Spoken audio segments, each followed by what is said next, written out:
हम्म।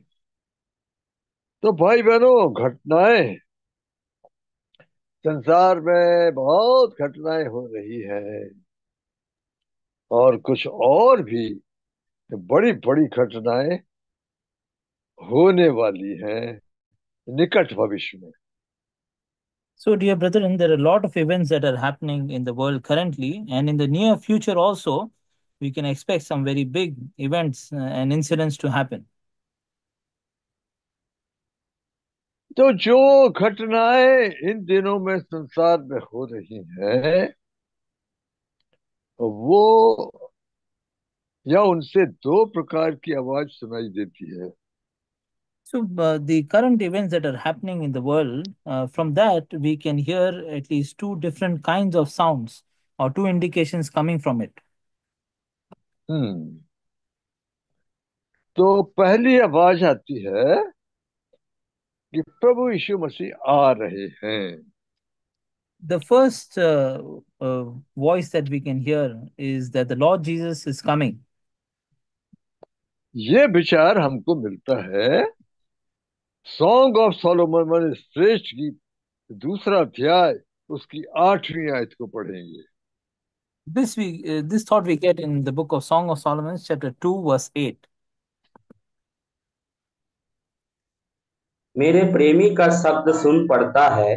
देखो, वह पहाड़ों पर कूदता और पहाड़ियों को फांदता हुआ आता है। हम्म। तो इन दिनों की जो घटनाएं हैं, वो ये एक बात बता रही है कि प्रभु यीशु मसीह अपने लोगों के लिए आते हैं। पर एक और आवाज है So जो हमको, हाँ, the current events they indicate that the Lord Jesus is coming soon. तो एक और आवाज आ रही है जो सपन्या 1 का 14 में मिलता है।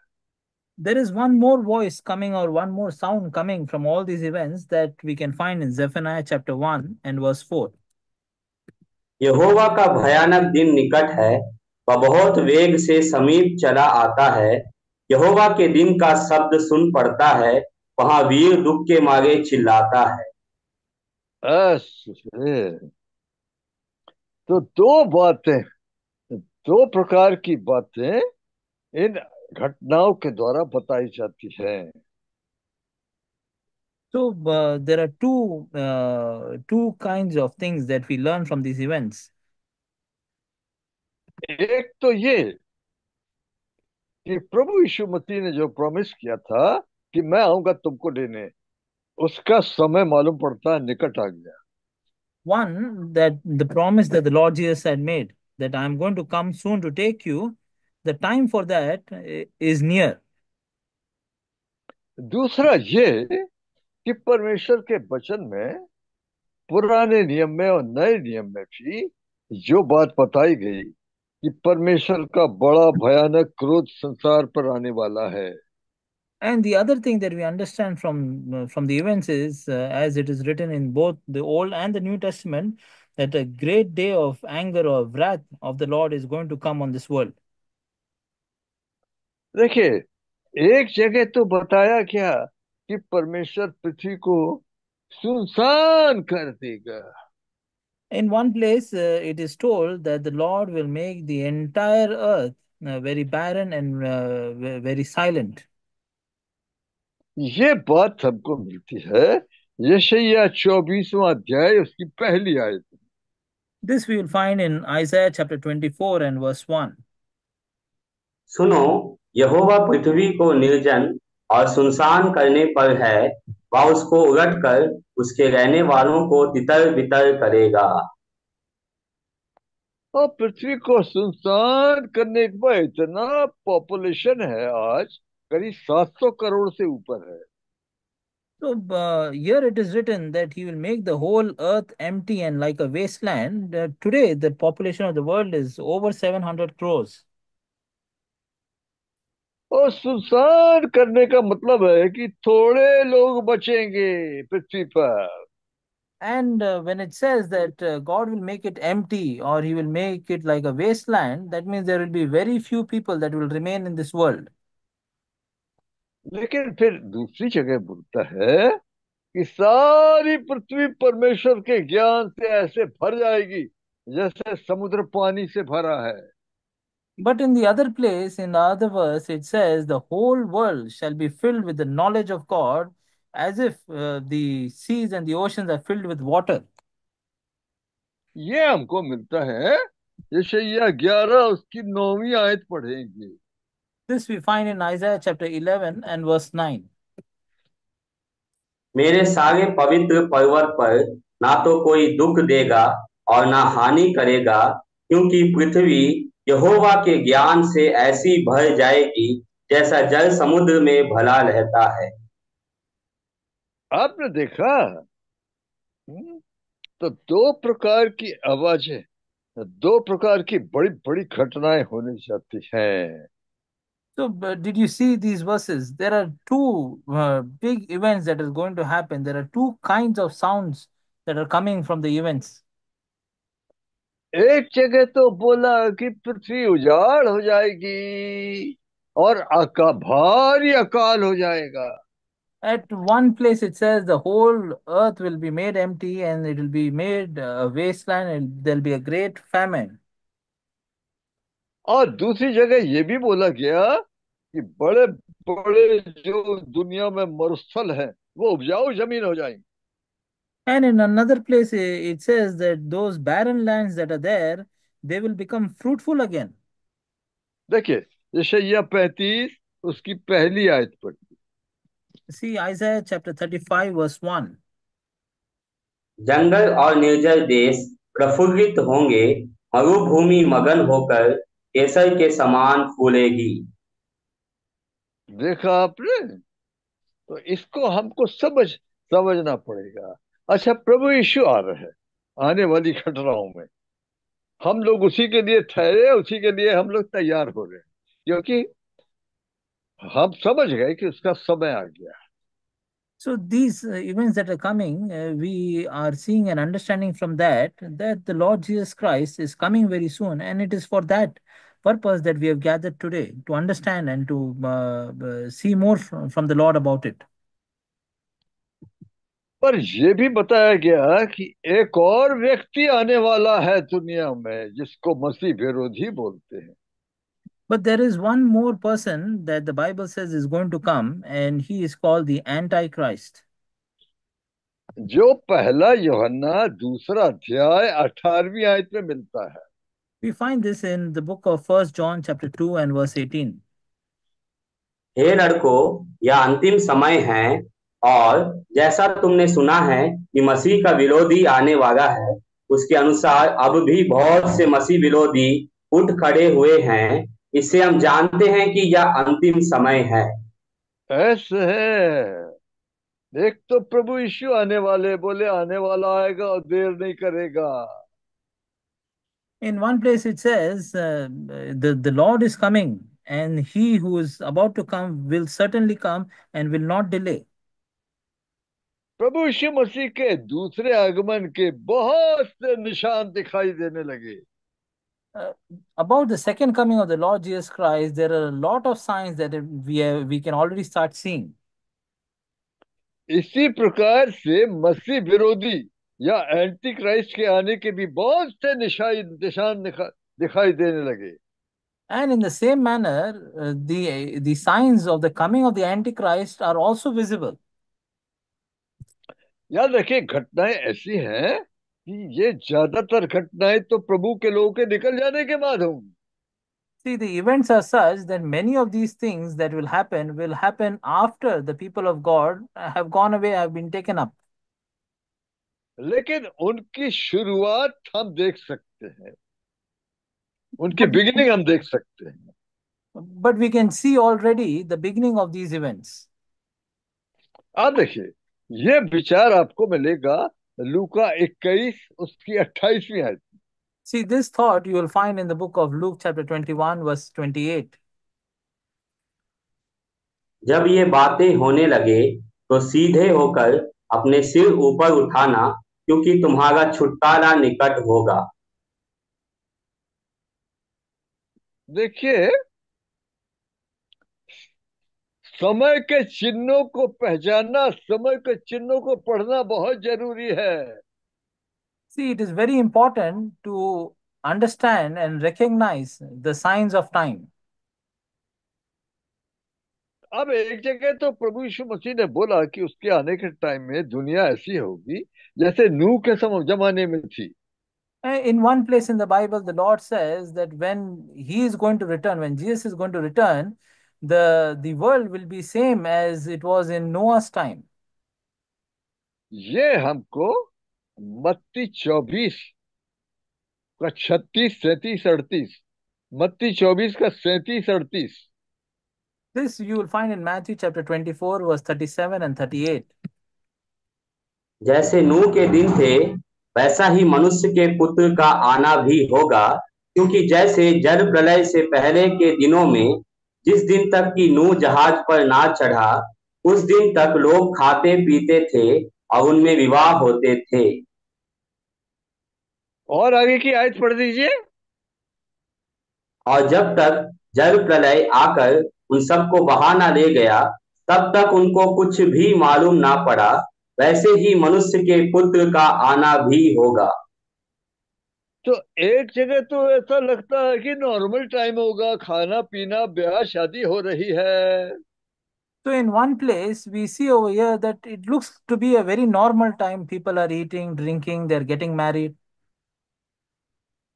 लेकिन उसके बाद हम लोग देखते हैं कि लड़ाइयां हैं, भूकंप है, अकाल है, बीमारियां हैं। But in another place, it says that there is going to be wars, there's going to be famines, there's going to be earthquakes, there is going to be pestilences. तो हम लोगों को ये पहचानना पड़ेगा रैप्चर के पहले के दिन कैसे होंगे और रैप्चर के बाद के दिन कैसे होंगे। So we have to recognize what kind of days it will be before the rapture and what kind of days it will be after the rapture takes place. Rapture माने प्रभु के लोगों के उठाए जाने के पहले के दिन नूह के दिनों के समान होंगे। Rapture meaning the day before the people of God are taken up, they will be similar to Noah's days. वो पहचानने के लिए कि नूह के दिन कैसे थे, इसके लिए हमको उत्पत्ति 6वें अध्याय में जाना पड़ेगा। To recognize what kind of days it was in Noah's time, we'll have to go back to Genesis chapter 6. हाँ, उत्पत्ति का 6वें अध्याय में लिखा है कि पृथ्वी पर आदमी बढ़ने लगे। In Genesis chapter 6, it is written that men began to multiply on earth. आपने देखा ना आजकल सड़कें कैसी बन रही है, 2 लेन 4 लेन क्या बोलते हैं, चौड़ी चौड़ी सड़कें बना रहे हैं क्योंकि आदमी बहुत हो गए। See, today you must be seeing that how today we are having 4 lanes on the road and broad roads are being made because many people are there. Men have multiplied in the earth. जगह जगह colonies बन रही है, खेतों में colonies बन रही है क्योंकि आदमी बढ़ गए। In many places there are big colonies. Even the farmland is being taken to make colonies because the population of man has increased. हाँ, और ब्याह शादी खाना पीना खूब चलता है। And we are seeing there's a lot of eating, drinking, and marrying that is going on currently. तो रैप्चर के पहले के दिन ऐसे होंगे। So the days before rapture will be like that. जब परमेश्वर ने नूह और उसके घराने को, या जो नूह और उसका घराना उस जहाज में बैठ गए, उसके बाद पानी गिरना शुरू हो गया। But the moment Noah and his family they sat in the ark, the water started to come down from heaven. पानी गिरना शुरू हो गया, 40 दिन 40 रात पानी गिरा और सब डूब के खत्म हो गए, नाश हो गए। Water started to come down for 40 days, 40 nights. There was intense rain. All the population on earth, they were completely wiped out. They were dead. तो जिस क्रोध की बात बाइबल में लिखी है, परमेश्वर के क्रोध की बात जो अभी तक ठहरा है, वो रैप्चर के बाद शुरू होगा। So the wrath that is written about in the word of God, this day of wrath will begin after the rapture. हालांकि उसके सिम्टम्स, उसके साइन, उसकी शुरुआत तो कुछ कुछ दिखने लगी है। Uh, but we can already start seeing the signs, symptoms, and the beginnings of these things that is going to come. हाँ, आपको बताते हैं, यूरोप के देश जो ठंडे देश हैं, साइबेरिया जो ठंडा देश है, कनाडा जो ठंडा देश है, वहाँ कहीं बहुत गर्मी पड़ने लगी। They are saying today that Siberia and Canada, which are supposed to be very cold places, it has become very hot these days over there. हाँ, लेकिन ये गर्मी कहाँ तक जाएगी? आइए देखिए, प्रकाशित वाक्य 16वां अध्याय निकालिए, उसकी 8वीं आयत पढ़िए। But see till where this heat will go. We will turn to Revelation chapter 16, verse 8. चौथे स्वर्गदूत ने अपना कटोरा सूर्य पर उंडेल दिया और उसे मनुष्यों को आग से झुलसा देने का अधिकार दिया गया। इतनी गर्मी पड़ेगी सूरज की कि आदमी झुलसने लगेंगे। There will be so much heat that will come from the sun. The sun will get so hot that it will scorch men as if with fire. तो जब ये खबर आती है कि ठंडे देशों में गर्मी पड़ने लगी, ये क्या बता रहे? So when this news is coming to us that in cold places it is getting very hot, what is it an indication of? याद रखिए, प्रभु ने बोला Please कि remember, तुम the Lord समय, said, हाँ, मत्ती 16 उसकी 3 और 4 पढ़ दीजिए। Matthew chapter 16, verse 3 and 4.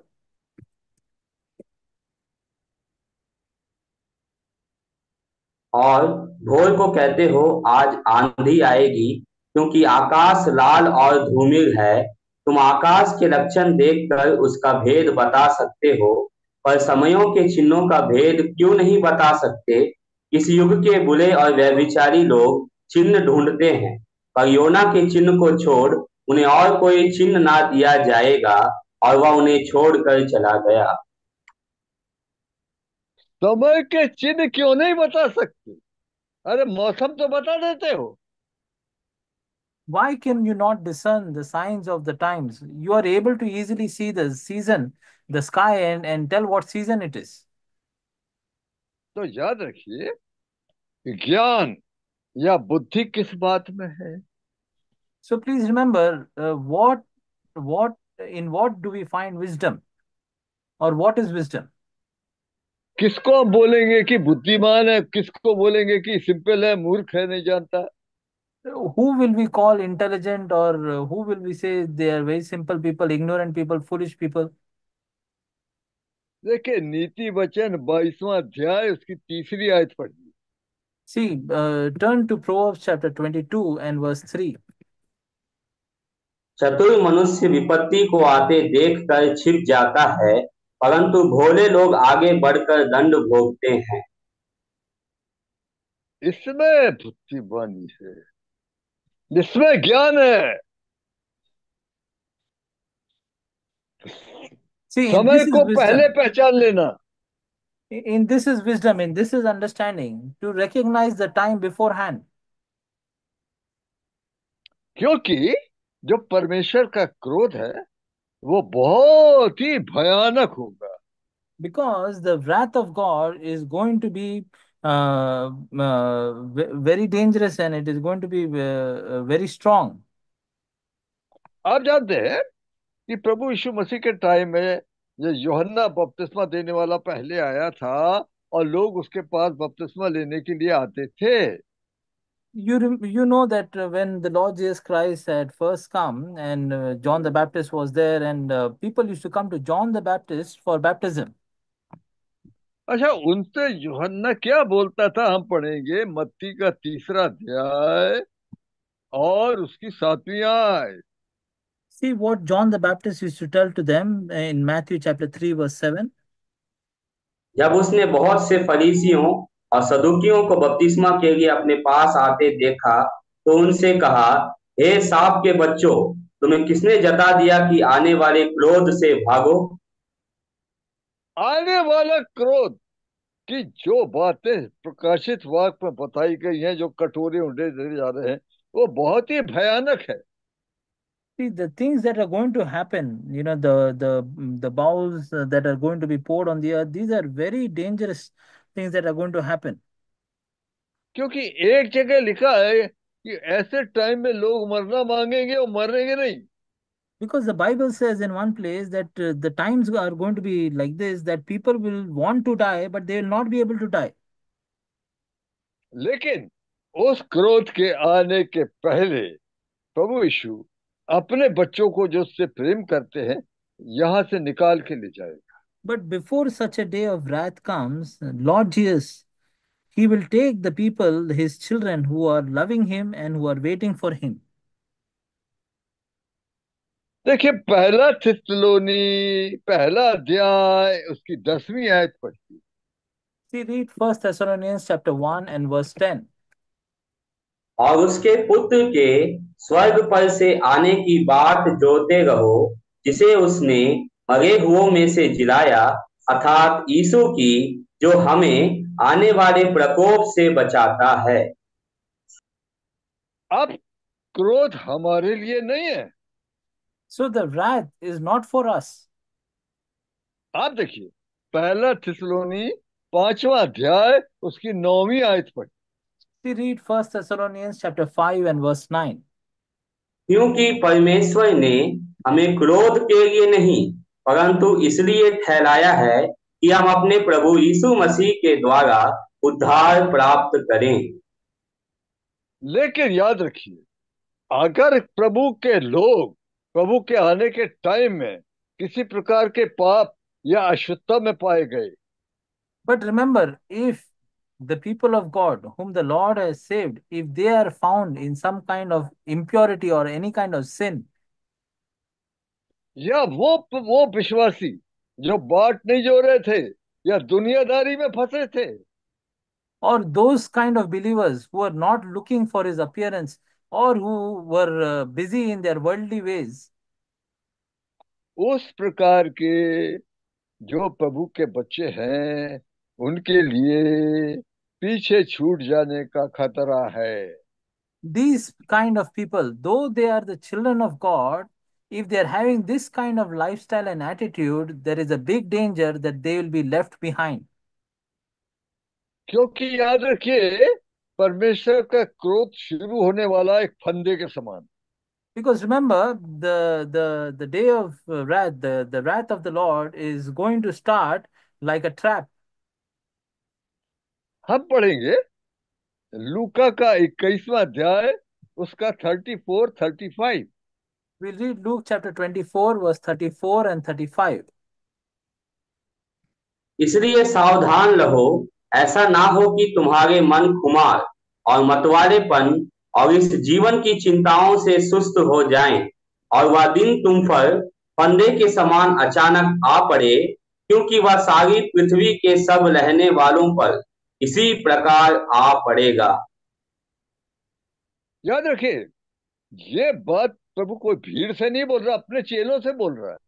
See, remember, this thing that the Lord is telling, He is not telling it to the big crowd. He is telling it to His own disciples.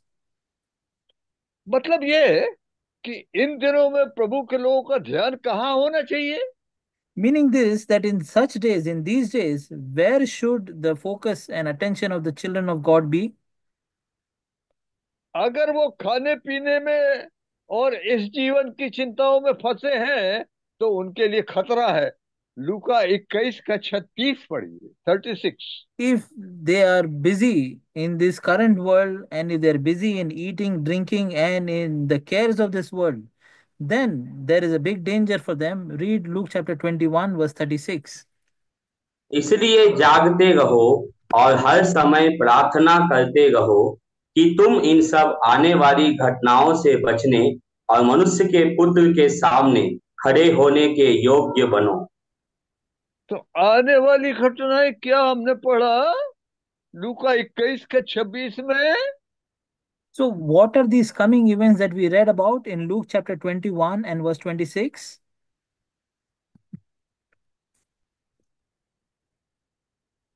पढ़िए 26वीं आयत। भय के कारण और संसार पर आने वाली घटनाओं की बाट देखते देखते लोगों के जी में जी ना रहेगा, क्योंकि आकाश की शक्तियां हिलाई जाएंगी। घटनाएं इतनी बड़ी और इतनी भयानक होंगी कि उनके सुनने से ही कईयों का हार्ट फेल हो जाएगा।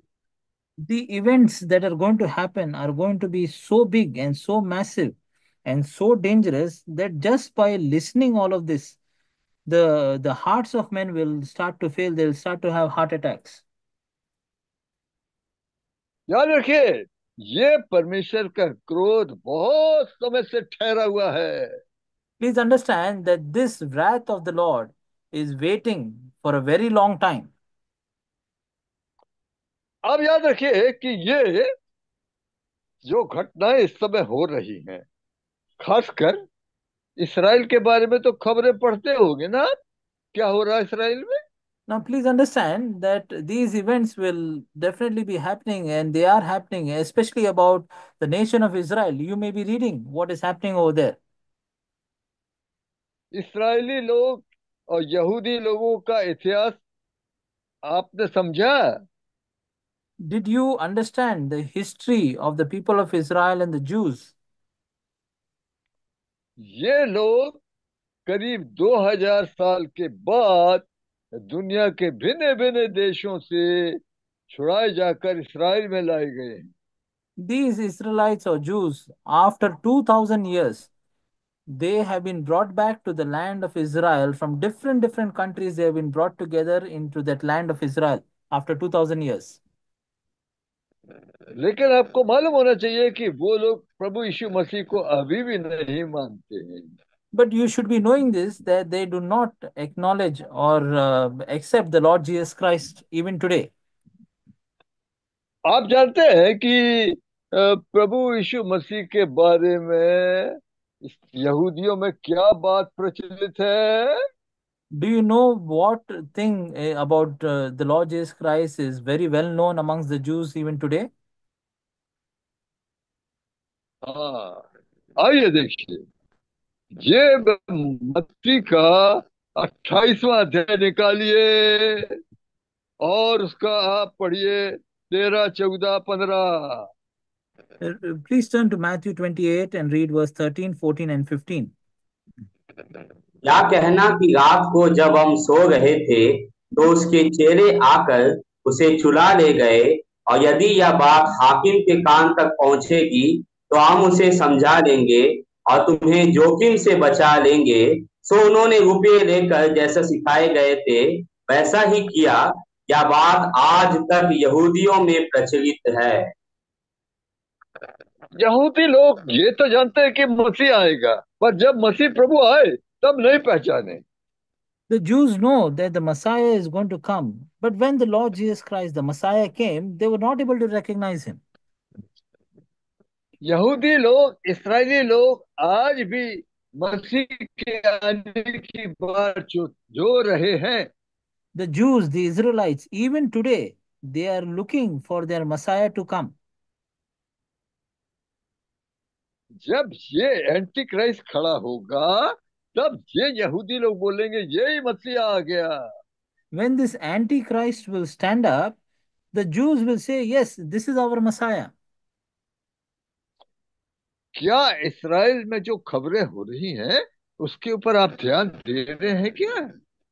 The events that are happening in the news that is coming out of Israel, are you keeping a watch on them? Are you listening to that? क्या आप नहीं जानते कि इसराइल का जो प्रधानमंत्री बेंजामिन नेतन्याहू ने क्या बोला? Do you not know what the current Prime Minister, Mr. Benjamin Netanyahu, has said? उसने एक नक्शा दिखाया और बोला इसराइल जो है इसको सब लेना है, सीरिया का भाग लेना है, जॉर्डन का भाग लेना है, गाजा लेना है, लेबनान लेना है। ग्रेटर इसराइल के बारे में उसने बोला। Mr. Benjamin Netanyahu took a big map and he started to say that we must have a greater Israel. We have to take it back. The land of Syria, of Jordan, Lebanon, Gaza, all of this is part of our greater Israel. ये उसने किस बात पे बोला? जो परमेश्वर ने इब्राहिम को बोला था उसके ऊपर से बोला। And on what basis did he say this? The basis of him saying this was the promise that God made to Abraham. देखिए, परमेश्वर ने, प्रभु ने इसराइलियों को या इब्राहिम के वंश के लोगों को क्या प्रतिज्ञा दी थी? See, what was the promise that was given to Abraham or the children of Abraham? आइए, उत्पत्ति का 15वां अध्याय निकालिए। 18, 19, 20, 21। उत्पत्ति 15वां अध्याय, 18, 19, 20, 21। We turn to Genesis chapter 15 and we'll read from verse 18 to 21. इसी दिन यहोवा ने अब्राम के साथ यह वाचा बांधी, मिस्र के महानद से लेकर फरात नामक बड़े नद तक जितना देश है, अर्थात केनियों, कनिजियों, कदमोनियों, हित्तियों, परिज्जियों, रफाइयों, एमोरियों, कनानियों, गिर्गासियों और यबूसियों का देश मैंने तेरे वंश को दिया है। आजकल इसराइल में यही बात हो रही है कि इतना भाग लेना है। These days in Israel, this is the topic of their conversation that all this land mentioned over here, we need to take it back. क्या आपने खबरों में नहीं सुना कि जब अरबों ने ये बात सुनी तो अरब लोगों में भारी बौखलाहट है और गुस्सा है। You know, when the it came in the news that the Arab people, when they heard about what Netanyahu has done, they were filled with anger about what he has said. दूसरी बात जो इन दिनों में Israel में चल रही है वो है कि मंदिर बनाना है। The other topic that the Israelites are discussing today is about making the temple again. वो मंदिर जो प्रभु यीशु मसीह के टाइम में था उसको तो रोमियो ने सन 70 में तोड़ दिया। The temple that previously existed in AD 70, it was demolished by the Romans. अब उस जगह पर तो मुसलमानों की एक मस्जिद खड़ी है। And now in that place, there is a mosque that is standing in that place. इसको अलक्सा मस्जिद बोलते हैं, अलक्सा मस्जिद बोलते हैं। They call the name of the mosque as Al-Aqsa Mosque. क्या आप खबरों पर ध्यान नहीं देते कि यहूदी लोग आजकल अलक्सा मस्जिद के कंपाउंड में घुस जाते हैं? Are you not paying attention to the news that the Jews are now entering in that compound of the Al-Aqsa Mosque? तो दो बातें वो बोलते हैं कि वो तमाम इलाका जो परमेश्वर ने बोला था वो लेना है और मंदिर भी बनाना है। So those two things, the land that God had promised to Abraham, that also we must take back, and we must make the temple again. जो आदमी खड़ा होने वाला है जिसको एंटी क्राइस्ट बोलते हैं और जिसको यहूदी लोग समझेंगे कि मसीहा आ गया, So the man that is going to stand up, who is the Antichrist, which the Jews will think that he is their Messiah, वो इसराइलियों को ये दोनों बातों के बारे में बोलेगा कि मैं तुमको पूरा पूरा प्रॉमिस लैंड दिलाऊंगा, प्रतिज्ञा वाला पूरा भाग दिलाऊंगा। this Antichrist will say to the Israelites that I am going to do both these things for you. I am going to get that land back for you, मंदिर भी बनवाएगा। and I will make that, I will rebuild the temple also for you. Israeli लोग वो पुराने बलिदान जो चढ़ाते थे, पाप बलि, मेल बलि, अन्न बलि, ये सब स्टार्ट करेंगे। The Israelites, once the temple will be rebuilt, they will start those offerings back again, the sin offering, the offerings that they used to previously offer, they will start it again. इन बातों की guarantee anti Christ देगा उन लोगों को। And the Antichrist is going to give the guarantee of these things to the Israelites. मेरा मतलब ये है कि आज ये बात क्यों होने लगी, ग्रेटर ग्रेटर इसराइल ये सब लेना है और मंदिर बनना है। What I mean to say is why there is so much talk in these days about greater Israel and rebuilding the temple. अरे इसराइलियों को तो आज 70 साल के ऊपर हो गए इसराइल देश को बने हुए। Israelites have been there for 70 years in that land. लेकिन ये चर्चा अब क्यों होने लगी? क्योंकि एंटी क्राइस्ट का भी आने का टाइम हो गया। But why are these topics being discussed now? Only because the time for the Antichrist also to come is near. देखिए, डैनियल का 9वां अध्याय उसकी 27वीं आयत पढ़िए। See, please read Daniel chapter 9, verse 27. वह प्रधान एक सप्ताह के लिए बहुतों के संग दृढ़ वाचा बांधेगा, परंतु आधे ही सप्ताह के बीतने पर वह मेल बलि और अन्न बलि को बंद करेगा, और कंगूरे पर उजाड़ने वाली घृणित वस्तुएं दिखाई देंगी, और निश्चय ही ठनी हुई बात के समाप्त होने तक परमेश्वर का क्रोध उजाड़ने वाले पर पड़ा रहेगा। तो 3.5 साल तक तो एंटी क्राइस्ट ने यहूदियों को ऐसा बताया कि वही मसीहा उनका साथ दिया है। So, for 3.5 years, the Antichrist will deceive the Israelites and show to them as if he is only the Messiah and will keep on supporting the Israelites.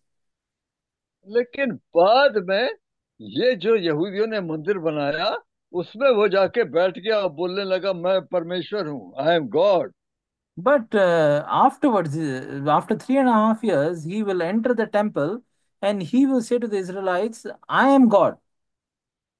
आइए देखिए, दूसरा थिस्सलुनी 2 अध्याय 4 आयत पढ़िए। See, turn to 2 Thessalonians chapter 2 and verse 4. जो विरोध करता है और आवेग से जो ईश्वर या पूज्य कहलाता है, अपने आप को बड़ा ठहराता है, यहाँ तक कि वह परमेश्वर के मंदिर में बैठ कर अपने आप को ईश्वर ठहराता है। याद रखिए, जब हम ये बातें कर रहे हैं, लेकिन परमेश्वर के वचन के अनुसार ये बात होने के पहले प्रभु के तैयार बच्चों को यहाँ से निकल जाना है। See, we are talking about these things, but before these things happen, the children of God have to be taken up before these things begin. इसलिए परमेश्वर के वचन में ये बात बोली कि समय को पहचानना बहुत ही जरूरी है। And that's why in the Word of God, it is written that it is very important to recognize and understand the signs of times.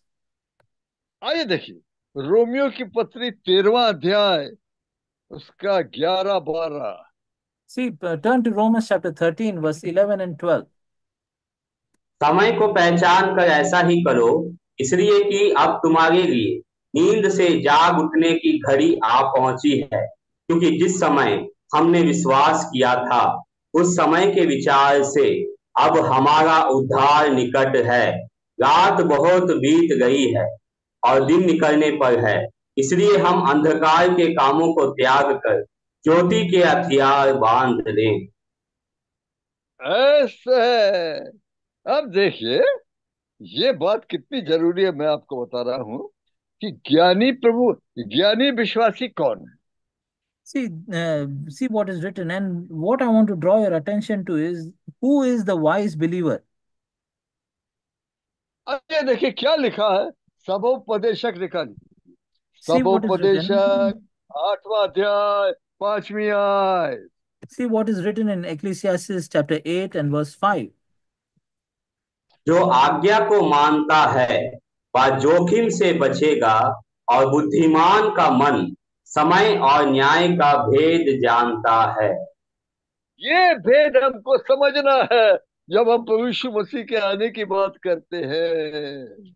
See this mystery we must be able to discern when we are talking about the coming of the Lord Jesus Christ. आप देखते जाइए, धीरे धीरे धीरे ये घटनाएं और बढ़ती चली जाएंगी। See, as the days go by, slowly, these events that are happening will keep on increasing. अभी तो रैप्चर के बाद बहुत ही बड़ी बड़ी घटनाएं होना है। Now, after rapture, there are many big things and big events that need to happen. क्या हम उन सब घटनाओं को देख पाएंगे? Will we be able to see all those events? क्योंकि उनके पहले तो तैयार बच्चों को प्रभु उठा के ले जाएंगे। Because before those events begin, the Lord will take all his children who are ready for him. इसलिए हमारी आत्मिक तैयारी बहुत जरूरी है। And that's why our spiritual preparedness, being ready spiritually, is very important. प्रभु ने बोला मेरे सामने खड़े होने के लायक बनो। The Lord said in his word, "Be worthy of standing in front of me." याद रखिए, प्रभु यीशु मसीह के बारे में तस्वीरों से धोखा नहीं खा जाना आप। Please remember, by looking at these photos of Jesus Christ, don't be deceived. आपको मालूम है, प्रकाशित वाक्य में यूहन्ना ने जब प्रभु यीशु मसीह को देखा तो लिखा मुर्दा था, उसके पांव पे गिर पड़ा। You know, in Revelation it is written, when John the Apostle saw the Lord Jesus Christ, he fell at his feet as if he was dead. ये जो प्रभु यीशु मसीह की तस्वीरें बनाते हैं ना, मेमना लिया हुआ है, लंबे लंबे बाल है, इससे धोखा नहीं खा जाना। You know, these people who are making these photos, and you may be seeing them, you know, he has one lamb in his hand and he's got some long hair and very politely standing. Don't be deceived by these things. प्रकाशित वाक्य एक में आइए, वहां आप देखते हैं उसकी आंखें आग की ज्वाला के समान है। When you turn to Revelation chapter 1, we see over there that his eyes are like fire. उससे आंख मिलाने की हिम्मत है? Do you have the courage to look into his eyes? अरे वो सब जानता, हमारे अंदर के सारे विचारों को भी जानता है। Oh, he knows everything about us. He even knows the hearts and intents, the intents and thoughts of our heart also. जब यूहन्ना ने देखा तो उसका मुंह सूरज के समान चमकता था। When John saw Jesus, he saw that Jesus' face was bright as sun. हाँ, वो इतना तेजोमय परमेश्वर है। Yes, he is such a glorious God. उसके सामने खड़े होने के लिए जीवन बिल्कुल साफ होना। To stand in front of him, our life must be completely clean. प्रभु यीशु अपनी बड़ी दया से हम लोग को समय क्यों दे रहे हैं? The Lord Jesus Christ, in his great mercy, why is he giving us so much time? ताकि जो जो बातें प्रभु बता रहे हैं हम उसको ठीक कर लें। So that whatever thing the Lord is showing to us that are not right, we may be able to correct those things. हालांकि कई लोग दोष लगा रहे हैं कि अरे बहुत समय हो गया अभी तक नहीं आया। Many people are already there saying that, oh, it has already been so many years and he has still not come. पर वो कितने प्रेमी परमेश्वर है जो हम लोगों को मौका दे रहे हैं कि जो जो ठीक नहीं है उसको पश्चाताप करके माने, प्रभु यीशु के खून के नीचे आए।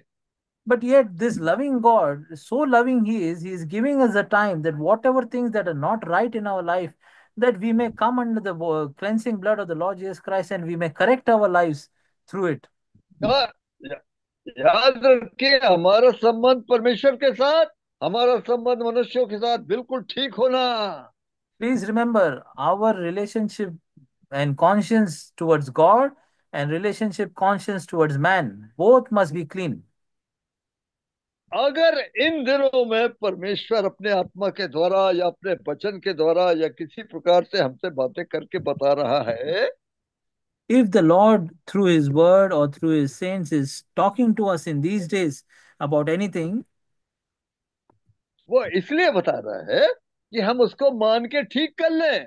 if He's showing all these faults and all our sin, then He's showing it only because we may accept it and we may correct it. क्योंकि याद रखिए, एक समय आ रहा है फिर ठीक करने का मौका नहीं मिलेगा। Because remember, there is one day coming where there will be no opportunity to correct or rectify whatever is not right. तो प्यारे भाई बहनों, समय को देख के समझ जाइए कि कौन सी घटना पहले होने वाली। So, dear brothers and sisters, please see the times and the signs and understand what event is going to happen first.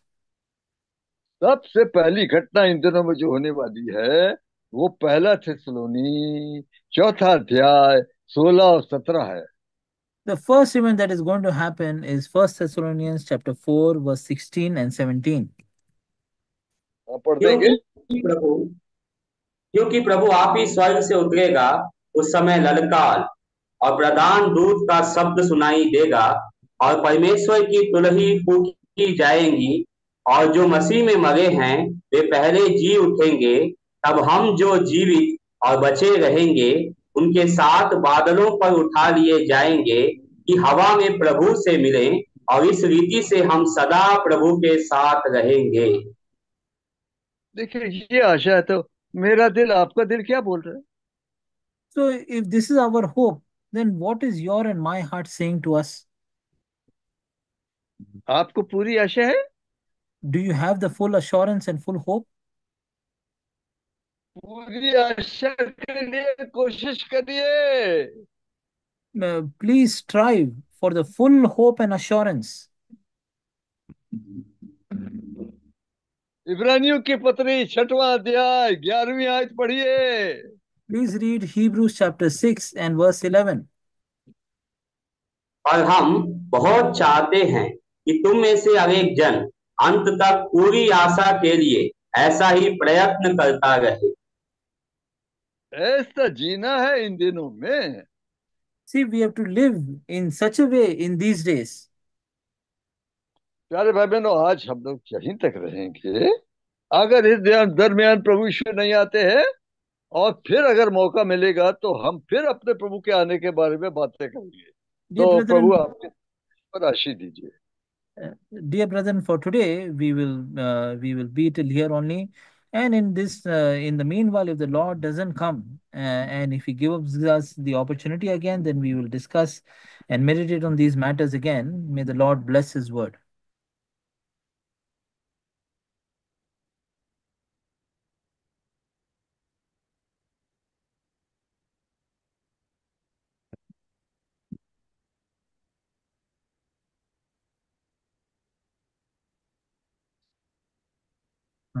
Bhaiya, we cannot hear you.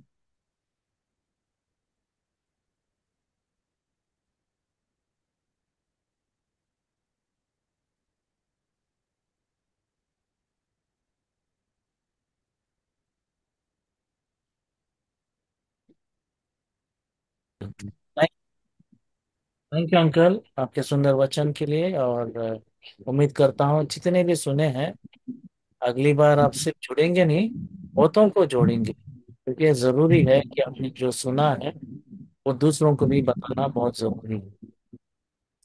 और आपसे ये भी निवेदन है, अगली बार आप जुड़ेंगे, आप प्रार्थना पूर्वक जुड़ने की जरूर कोशिश करना, क्योंकि ये समय है कि हम आप सिर्फ जुड़े ना, पर प्रार्थना पूर्वक जुड़े, ताकि बहुतों को आशीष का कारण बन सके। ये So, आपकी प्रार्थना बहुत जरूरी है। so those of us that have joined, may we bear it in mind that we not only join next time, but we also inform our brethren and our family members and have them also to join and prepare them also for the Lord's coming. And also that we may join prayerfully, because it is the great need of the hour that we are found in prayer. And जितना आप प्रार्थना करेंगे उतना ये काम को बढ़ सकता है। आप देख रहे हैं कि अंकल, है ना, कितने इस उम्र में भी कितने बोझ के साथ, तैयारी के साथ आपके बीच में आ रहे हैं। हमारी क्या तैयारी है, हम क्या कर रहे हैं, हमारा क्या योगदान।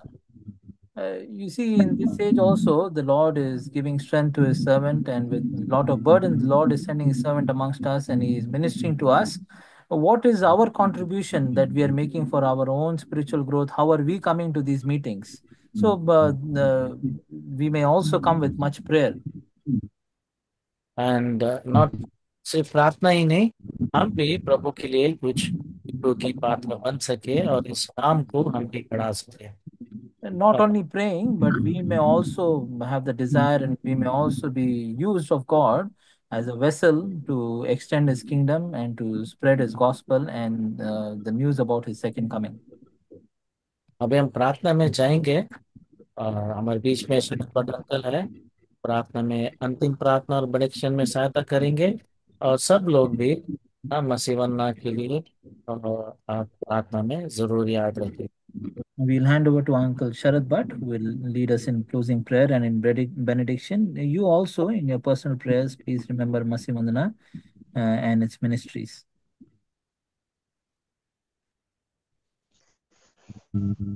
प्रेम में पिता धन्यवाद देते आज के दिन के लिए। मैं सुबह अब तक प्रभु को सहायता किया, चरणों में बैठकर सेकंड कमिंग के लगाव में प्रभु का आगमन बहुत नजदीक है। सुनने के लिए सुनने वाले कान दिया ग्रहण कर धन्यवाद देते हैं कि प्रभु अंतिम दिन के सारे चिन्ह जो पूरे होते आए हैं, नूह के जमाने का समय भी जो उत्पत्ति 6 अध्याय में बताया, और इस समय में भी प्रभु वैसा ही हो रहा ताकि हम समय को पहचाने। रोमी 13 अध्याय में बताया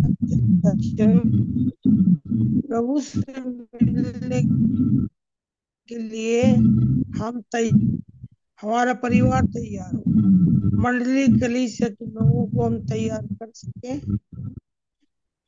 और जो सारी घटनाएं हाल में इजराइल के लगाव में हो रही है, युद्ध के विषय में और ग्रेटर इजराइल, और वो सब पूरी होने जा रही है। और ख्रिस्त विरोधी के बारे में भी पढ़ा, पहला यूहन्ना 2:18 में, दूसरा 2 अध्याय 4 वचन के अधर्म का पुरुष प्रकट हो। लेकिन धन्यवाद देते हैं कि आपने हमें वो महान आशा दी है। प्रभु में जब आखिरी तुरई फूकी जाएगी, पहला यूहन्ना 4:16 में, तो हमें जागरूक तैयार होना है। मसीह में जो मरे हैं सो रहे, वो पहले कब्र से जी उठेंगे। हम जो जीवित है वो रूपांतर विनाशी देह महिमित देह को प्राप्त करेंगे। मध्य आकाश में प्रभु से मिलने की प्रभु मंडली को उठा लेने कभी भी आ सकता है। प्रभु हम अपने आप को जांचे परखे आपको तैयार करें। अनुचित बातों को ठीक ठाक करने के लिए आप साथ हैं, इसके लिए भी हम लाख लाख वंदन करते, धन्यवाद देते हैं। और आपकी दया हमारे ऊपर बहुत बड़ी है, और आप हमें क्षमा करते, विजय दे, जय के अनुभव में बनाए रखे और जयवंत बनाए। और पहले 1:10 के अनुसार बात जो हो, ताकि आने वो और विपत्ति से बचे, और प्रभु से मिलने के लिए हम मध्य आकाश में तैयार हो जाए। सब कुछ आपके हाथ में सौंपते हैं। आपके वचन की रक्षा करे जो मसीह वंदना के द्वारा कॉपरेट कर प्रभु हम तक सुनाया जा रहा है। सोमवार और 8 धन्यवाद देते, वचन की रक्षा रखवाली करें, और जो बीमार उन्हें भी घायल सीधे आपके दास के बेटे संपूर्ण चंग, और इस स्थिति से हम भी अपने आप को पूर्ण हाथों में ले निर्बलता को प्रकट करें। अंदर की सारी शक्ति को यीशु नाज़रेती प्रार्थना उसके नाम में मांगते हैं, आमीन। Now unto him is for to pray. Only wise God of Savior, to him be glory, honor, power, now and forevermore. Amen. Amen. Amen. Amen. Amen. Amen. सबको जय Praise the brother.